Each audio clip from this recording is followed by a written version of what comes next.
Kisah atau sejarah kurban berawal dari peristiwa Nabi Ibrahim alaihissalam yang akan menyembelih putranya Nabi Ismail alaihissalam.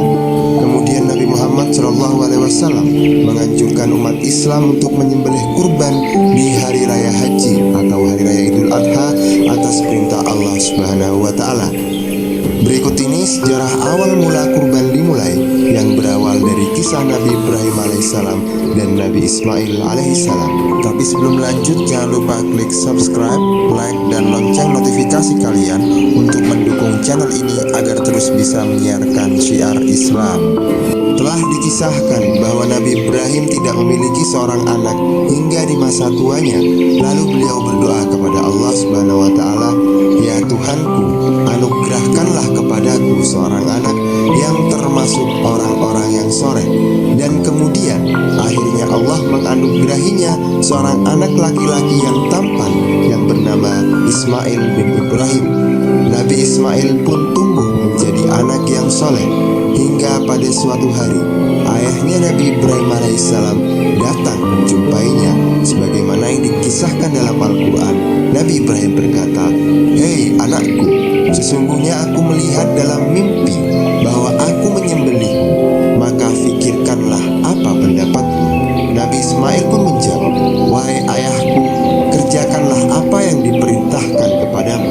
Insya Allah kamu akan mendapatiku termasuk orang-orang yang sabar." Dalam kitab Nashaihul Ibad karya Syekh Ibnu Hajar Al-Asqalani dikisahkan bahwa ketika Nabi Ismail akan disembelih, beliau berkata, "Wahai ayah, sebelum engkau sembelih aku punya 3 permintaan. Permintaan pertama, wahai ayah, tajamkan engkau punya pisau agar aku tidak merasakan sakit. Yang kedua, tutup aku punya mata agar engkau tak bisa melihatku, karena kalau kau melihatku, engkau akan merasa iba dan ragu saat akan menyembelihku.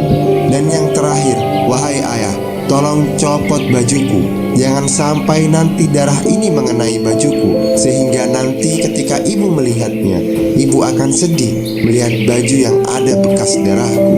Nabi Ibrahim lalu membaringkan anaknya dan bersiap melakukan penyembelihan, dan Nabi Ismail pun siap menaati perintah Allah dan ayahnya. Akan tetapi Allah menggantikannya dengan sembelihan besar, yakni berupa domba jantan dari surga yang besar berwarna putih dan bermata bagus. Kemudian Allah Subhanahu wa Ta'ala berfirman, "Sesungguhnya ini benar-benar suatu ujian yang nyata, dan kami tebus anak itu dengan seekor sembelihan yang besar." Walhasil, saat Allah menguji Nabi Ibrahim dengan perintahnya untuk menyembelih anak tercintanya, Nabi Ibrahim dan Nabi Ismail pun menunjukkan keteguhan, ketaatan, dan kesabaran mereka dalam menjalankan perintah Allah Subhanahu wa Ta'ala. Semoga bermanfaat. Wallahu a'lam bishawab.